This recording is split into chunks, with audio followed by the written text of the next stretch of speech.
Hey, Slider Crusaders. So let's talk about these awful Obama portraits real fast. First of all, let me say, I don't really care at all, but it is a good example of our progressive society today, so it's worth talking about. So these portraits represent three aspects of our modern society. First, everything is rooted in identity politics. Second, there's no such thing as truth. And third is that progressives think the only way to fight oppression is to oppress. So 3 days before these portraits were unveiled, Andrew Sullivan wrote in New York Magazine about campus culture infecting the rest of America. He said, objective truth, ha! The culture is now saturated with the concept of your own truth.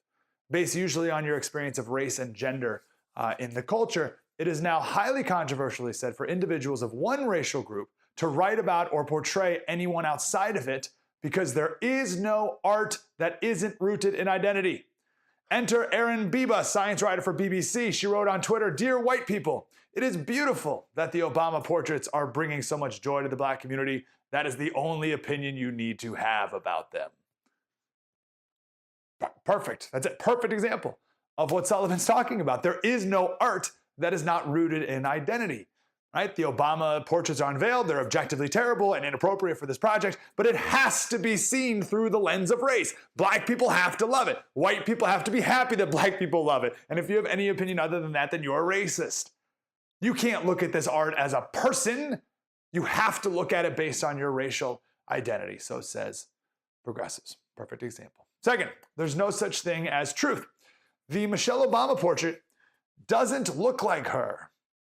This is Kate Bennett from CNN. She says, it's not supposed to look like her in the traditional sense of portraiture. That makes no sense. It's not supposed to look like her. Yes, it is. It is supposed to look like her. Exactly in the traditional sense of portraiture, it's supposed to look like her. We're at such a point in there's no such thing as truth where portraits aren't even supposed to look like the people that are being painted. Third, progressives think that the only way to fight oppression is to oppress. So the artist who painted the Obama portrait has two other paintings where a black woman is cutting off the head of a white woman. Two other paintings. Now, Barack Obama said he chose this artist because what I was always struck by when I saw his portraits was the degree to which they challenge our ideas of power and privilege. So these paintings are a take on Judith of Holofernes. It's an old story of Judith, who's a beautiful woman. The general of an invading army was about to invade her hometown. She seduces him, he gets drunk, passes out, and then she cuts off his head. You may have heard this artist likes to place black people in historical settings. And I first heard that and I thought, oh, so he would take the Battle of Lexington and Concord and paint black people in it. He would Hamiltonize historical scenes. That's what I thought, but not really.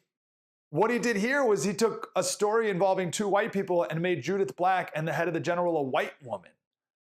It's not heroic. To use Barack Obama's words, he's challenging the ideas of power and privilege, but you're just doing it with different power and privilege.